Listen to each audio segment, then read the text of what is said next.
Baik, pada video kali ini kita akan belajar tentang bagaimana caranya untuk membuat HTML boilerplate atau template dasar dari HTML.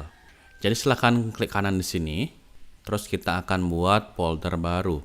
Kita akan beri nama template dasar. Nah, di sini kita akan buka foldernya. Kemudian kita akan buka di command prompt dengan cara ketikkan cmd di sini. Kemudian ketika sudah muncul seperti ini, kita akan buka kodenya itu.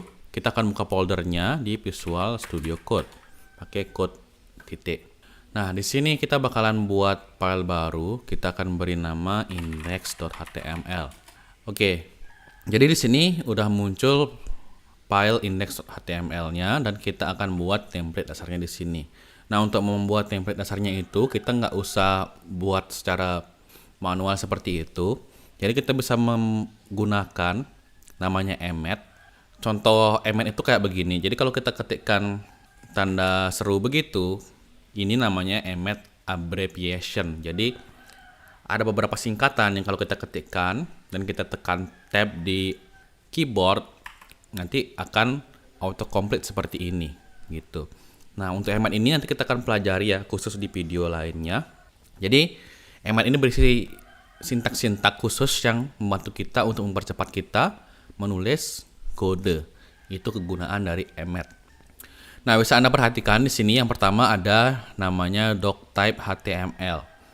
Doctype HTML adalah sebuah kode yang ngasih tahu browser bahwa dokumen yang kita buat itu adalah dokumen HTML. Sehingga apa yang kita buat ini bisa dirender dengan baik.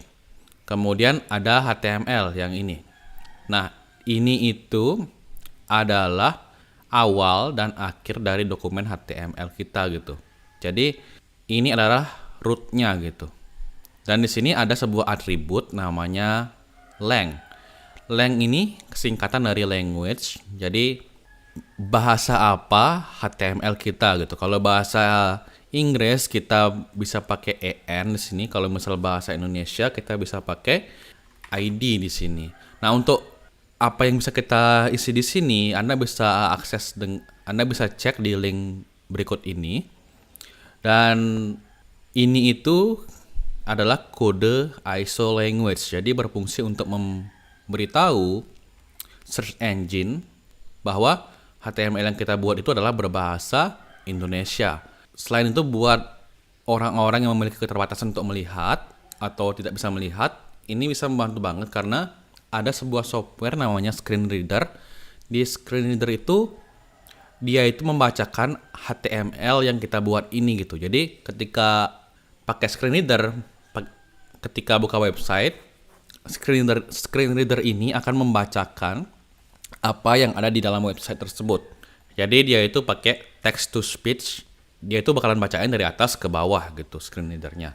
Dan ini itu penting karena nanti di screen reader itu akan menyesuaikan bahasanya gitu. Jadi orang-orang yang pakai screen reader, kalau di sini isi en, dia itu bakalan berbahasa Inggris screen readernya. Kalau misalnya berbahasa Indonesia, kita perlu ganti id di sini. Biar yang dengar itu benar gitu pengucapannya nanti di software screen readernya. Nah, di sini ada tag head. Di dalam tag head ini terdapat daftar informasi tentang HTML yang kita buat gitu. Jadi informasinya itu kita bisa membuatnya itu dengan menggunakan meta seperti ini. Misal kita ingin agar karakter setnya itu UTF-8. Artinya kita bisa menggunakan karakter set yang ada di UTF-8. Kita bisa menggunakan hampir semua teks, simbol-simbol, karakter, emoji yang ada di UTF-8 ini. Makanya kita isi di sini meta char set UTF-8. Kemudian ada di sini meta name viewport.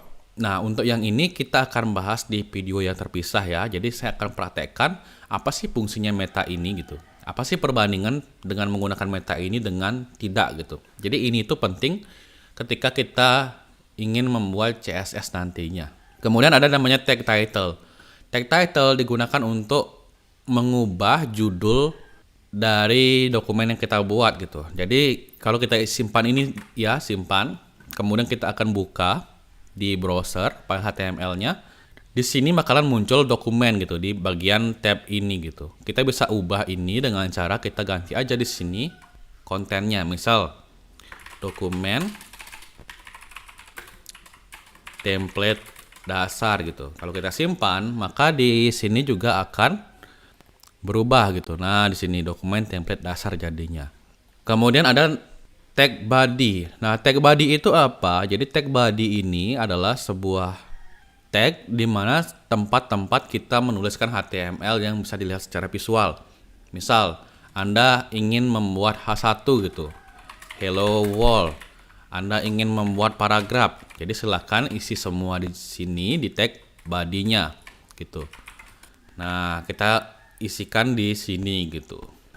Itu kegunaan dari tag body. Nah, seperti ini hasilnya.